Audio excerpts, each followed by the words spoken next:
श्री कृष्ण कहते हैं, हे अर्जुन, तीनों लोक में मेरे पाने के लिए कुछ भी नहीं है और ना कुछ ऐसा है जो मेरे पास नहीं है। फिर भी मैं अभिनय करना जारी रखता हूँ, लेकिन मैं अपनी किसी ज़रूरत से प्रेरित नहीं हूँ।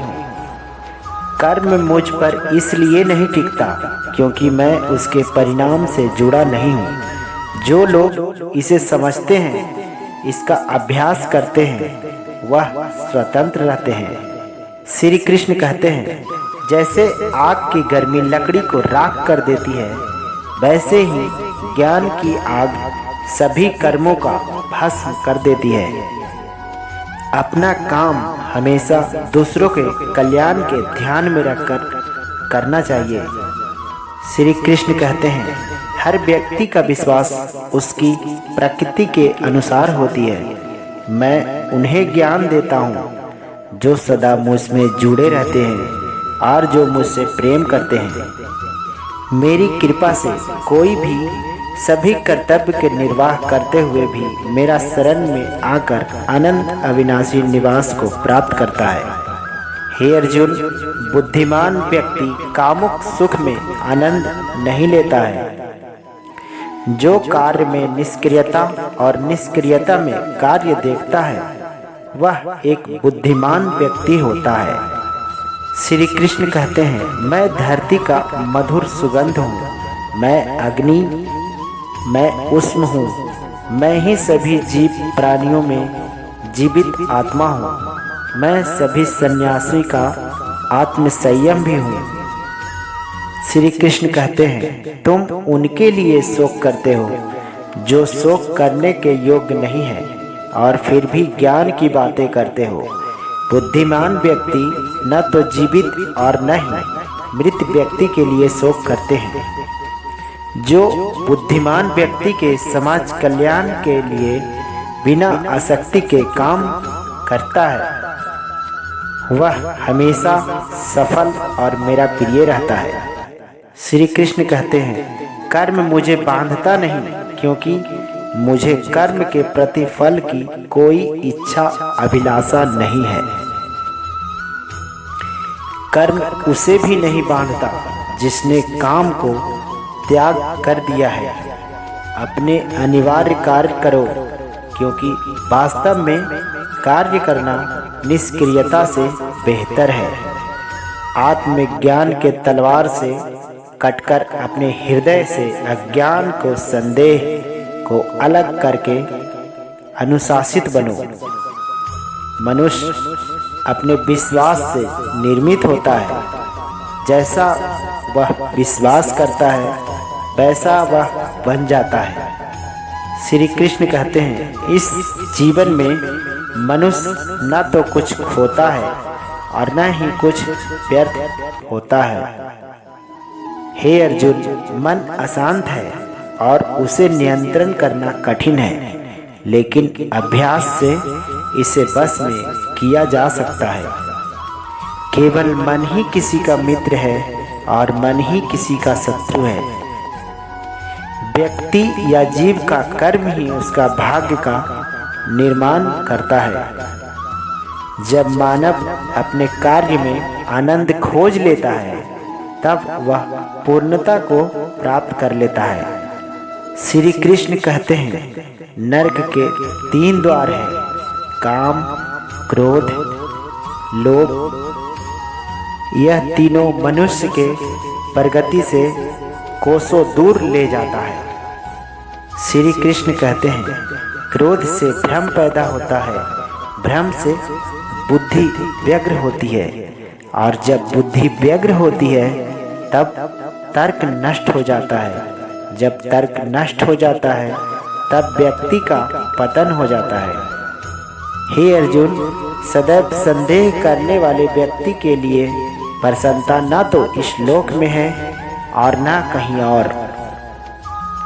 मन की गतिविधियां, होश, सांस और भावनाओं के माध्यम से भगवान का शक्ति सदा तुम्हारे साथ है और लगातार तुम्हें बस एक साधना के प्रयोग कर सभी कार्य कर रही है। ज्ञानी व्यक्ति ज्ञान और कर्म को एक रूप से देखता है, वही सही मायने में देखता है। श्री कृष्ण कहते हैं, उससे मत डरो जो वास्तविक नहीं है, न कभी था और न कभी होगा। जो वास्तविक था वो हमेशा है और उसे कभी नष्ट नहीं किया जा सकता। श्री कृष्ण कहते हैं, जन्म लेने वाले के मृत्यु उतनी ही निश्चित है जितना कि मृत होने वाले के लिए जन्म लेना। इसीलिए जो अपरिहार्य है उस पर शोक मत करो। जो मन का नियंत्रण नहीं करते उनके लिए वह शत्रु का समान कार्य करता है। तो दोस्तों चलिए एक आपको आज मोटिवेशन कहानी सुनाता हूँ। यह कहानी एक ऐसे लड़के की है जो निराश और हताश था। एक दिन उसे एक महात्मा मिले। लड़के ने महात्मा से कहा, महात्मा जी, मेरा सब कुछ भी अच्छा नहीं होता। जो भी सोचता हूँ सब कुछ उससे उल्टा होता है। मैं नौकरी करता हूँ। मैं पहले सोचता था कि जब मेरी नौकरी लग जाएगी तो उससे पिताजी के लिए एक अच्छी गाड़ी लेकर दूंगा।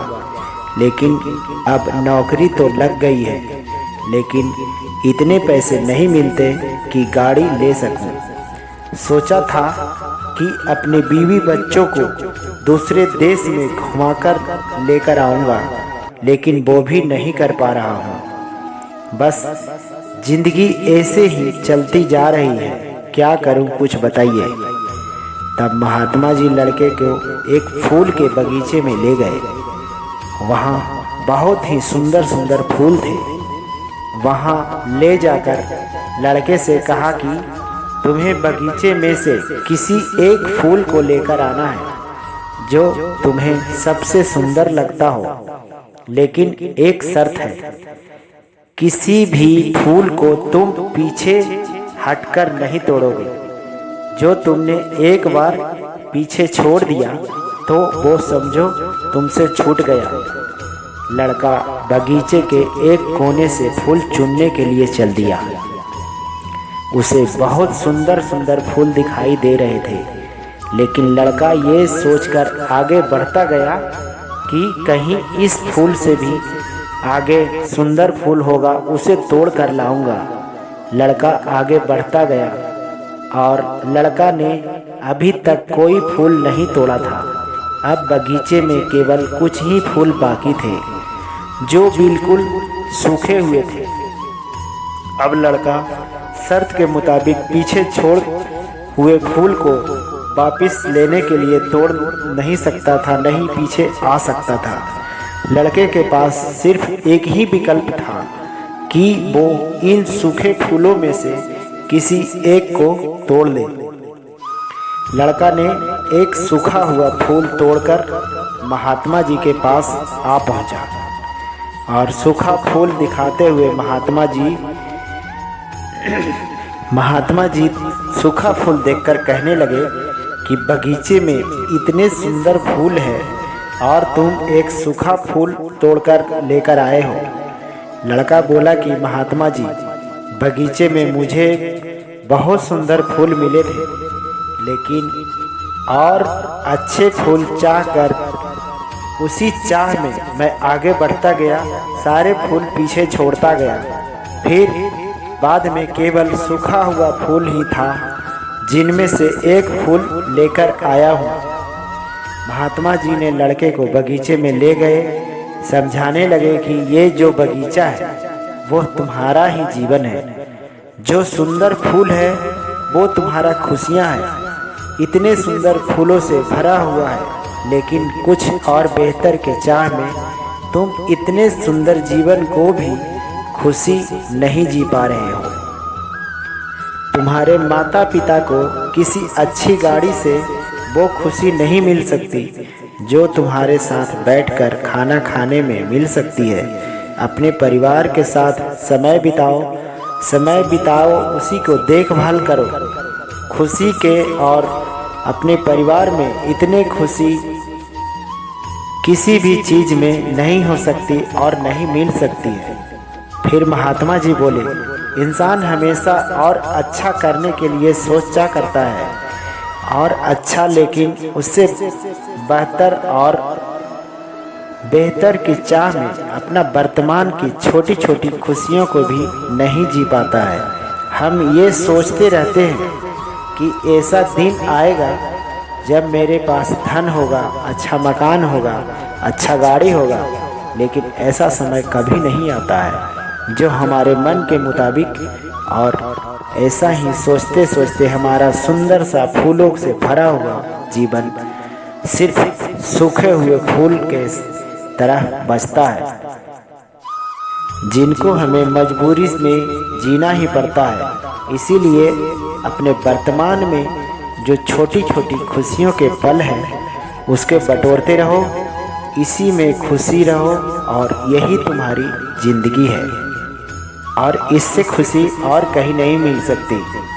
तो दोस्तों, राधे राधे, जय श्री कृष्णा। वीडियो अच्छी लगी तो लाइक कीजिएगा, हमारे चैनल को सब्सक्राइब कर लीजिएगा। धन्यवाद।